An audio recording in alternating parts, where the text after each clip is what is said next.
अस्सलामुअलैकुम सामीन। 10 जुमादस्तानी की तारीख़ शुरू हो चुकी है। 13 जनवरी है।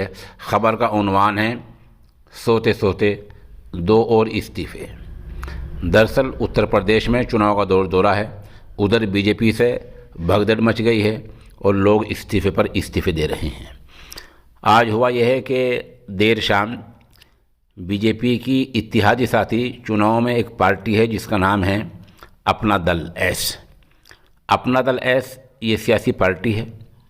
ये बीजेपी के इत्तेहाद में, चुनाव इत्तेहाद में, सरकार में शरीक पार्टी है।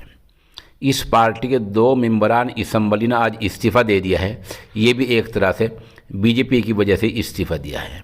इनमें प्रतापगढ़ की विश्वनाथगंज सीट से RK वर्मा और सिद्धार्थनगर की शोहरतगढ़ सीट से चौधरी अमर सिंह के नाम शामिल हैं। इन दोनों ने आज इस्तीफ़ा दे दिया है। इल्ज़ाम यही लगाया है कि बीजेपी में रहते हुए लोगों के काम नहीं हो रहे हैं। अब देखना यह है कि कल मौर्य साहब की कल प्रेस कॉन्फ्रेंस होगी, जिसके बारे में उन्होंने आज ऐलान किया है कि प्रेस कॉन्फ्रेंस में बीजेपी के परखचे उड़ जाएंगे। अब देखना यह है कि कल होता क्या है।